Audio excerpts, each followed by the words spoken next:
All right, and we are back here on the GSMC football podcast. And for the third part of the show, we are now going to talk about the Texans and CJ Stroud winning on Saturday. CJ Stroud winning his first playoff game, and he was unbelievable in this game.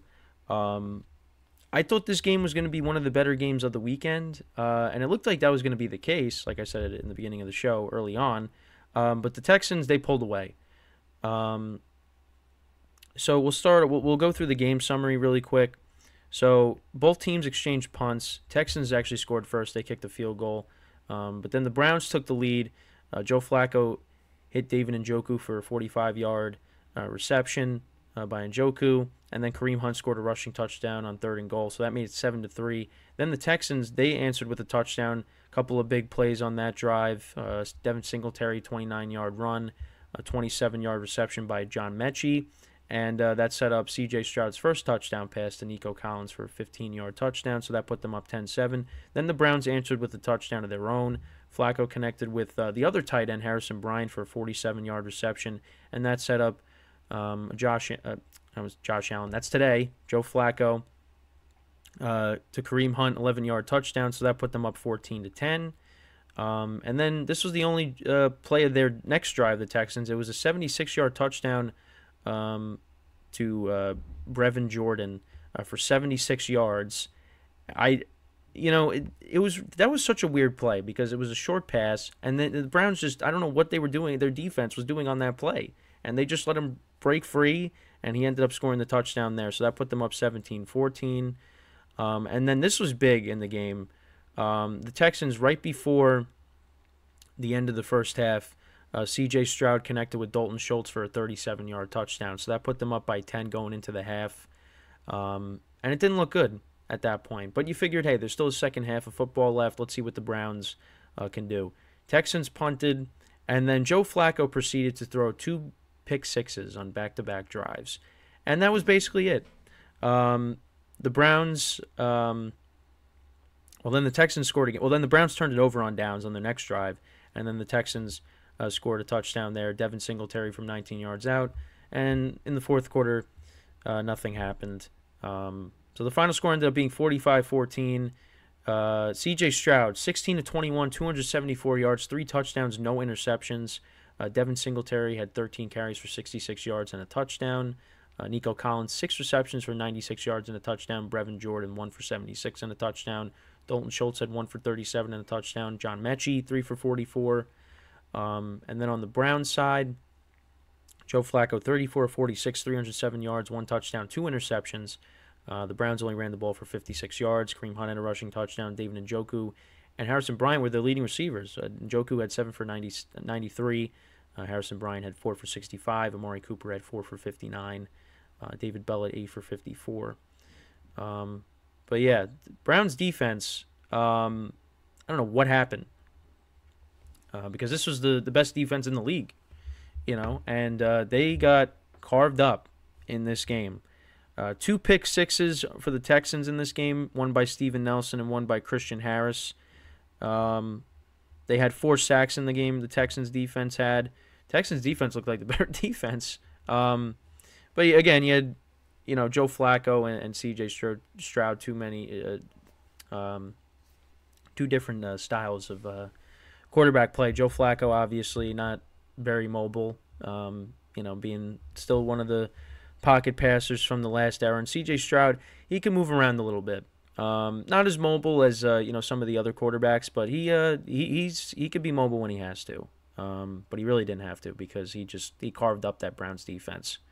But what a performance for him. This was a game I was a little nervous about picking because I did have the Browns as many people had the Browns. Some people were saying that they had no shot in this game. I was like, I think this is going to be a really close game. I think this could go either way.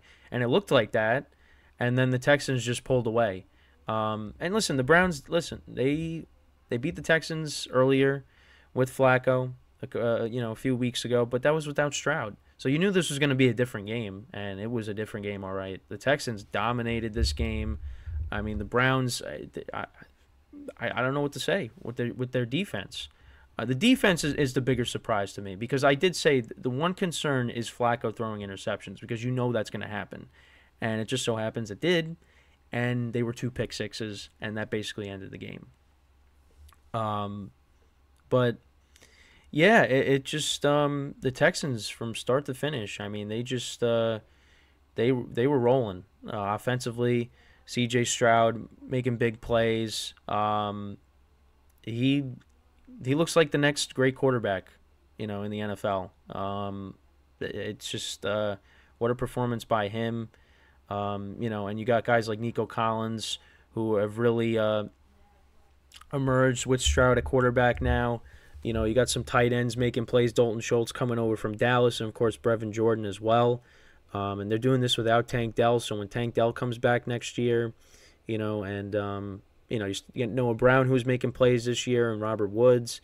And the Texans defense, I mean, what a performance by them, because listen, the Browns coming in, Joe Flacco is playing some good football.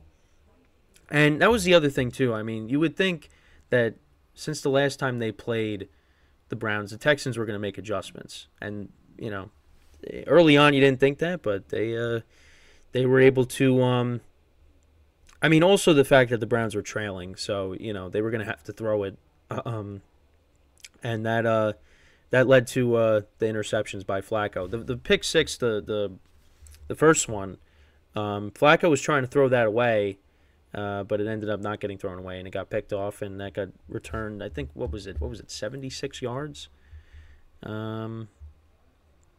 Let's see. That was returned for 82 yards. Sorry, I don't know where I got 76, I think, was the touchdown that Stroud threw to the tight end, Brevin Jordan. But yeah, it just that game unraveled very quickly in the second half for the Browns, and they just it wasn't it was too much for them to handle, and the Texans move on. And they're going to be playing. I mean, listen, we'll talk about the games, in the next segment. But I kind of have a feeling that the Texans will be playing the Ravens next week. But again, if not, they'll be playing Kansas City. Whoever they're playing, they are going to give whoever they play a tough time because CJ Stroud, because of this quarterback, because of CJ Stroud. What a year he's had. I know he missed a couple of games with injury, but you know what? He has had a pretty damn good rookie season. And give the Texans credit. They found their quarterback. They found their head coach. This is going to be a good team for a while. If Stroud, continues to play like this and they can, continue to build this team because they were, let's be honest, they were way ahead of schedule, winning a playoff game. I mean, it's similar to the Packers. And actually, if you look at Jordan Love and CJ Stroud's stats from yesterday, they are almost identical. The only thing is, I think Stroud has like 2 more passing yards than Love, but they both had similar stats from yesterday. Let me see if I could pull it up because I sent it in my sports chat yesterday. Let's see. Yeah. So Jordan Love, 16 to 21, 272 yards, 3 touchdowns, 157.2 passer rating. CJ Stroud, 16 to 21, 274 yards passing. 3 touchdowns and 157.2 passer rating. I mean, that's crazy. Hey, could we be seeing a CJ Stroud Jordan Love Super Bowl? Sign me up. I would take it. I would take that. But I don't think that's gonna happen. But you never know. You listen. You never know. But congrats to the Texans. I mean, it's been a rough couple of years. I mean, all the Deshaun Watson stuff and what happened there. They moved off of him. They got all these assets back. I mean, they were showing it, like all the picks that they were able to get, and who they drafted when they traded Watson. I mean, it's turned out great for them.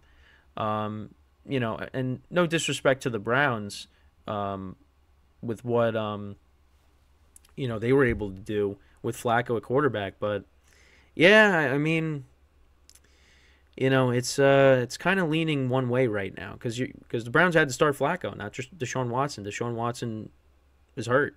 And even when he was playing, he wasn't playing very well. He wasn't playing very good. So, yeah, I mean, Deshaun's going to be the quarterback next year.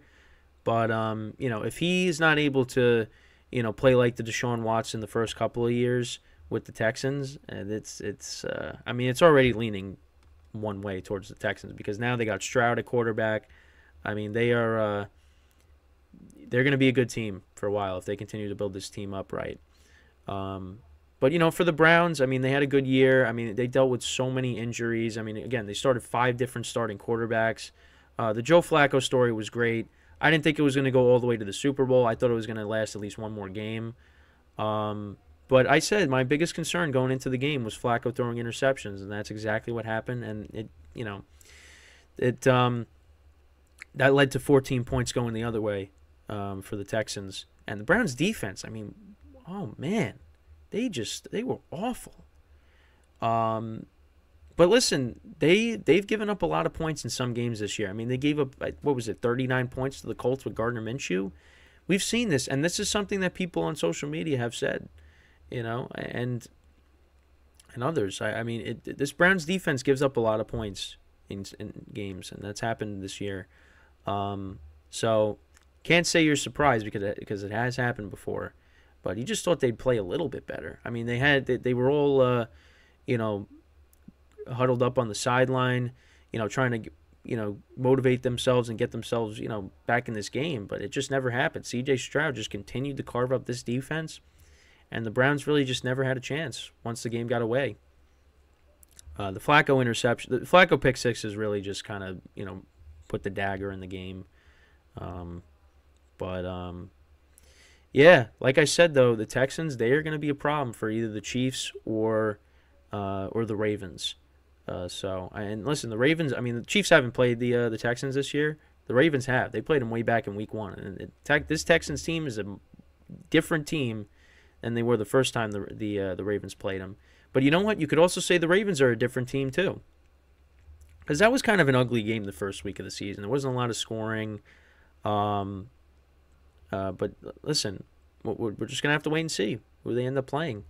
I mean, I kind of think it's going to be Bills-Chiefs next week.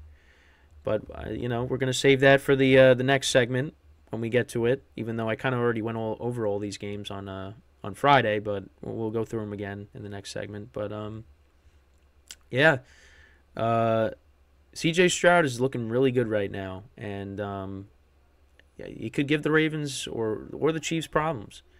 But listen, the fact that the Texans were able to get this far, no matter what happens next week, I mean, it's a win. It's a win in my book and many others because, again, they were another team.